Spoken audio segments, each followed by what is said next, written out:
Hi everyone.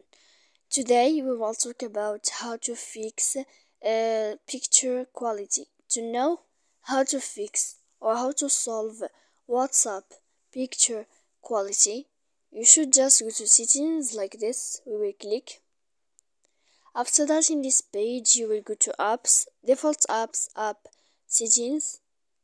When you will see this list, you will go down to find the application of WhatsApp and you will enter.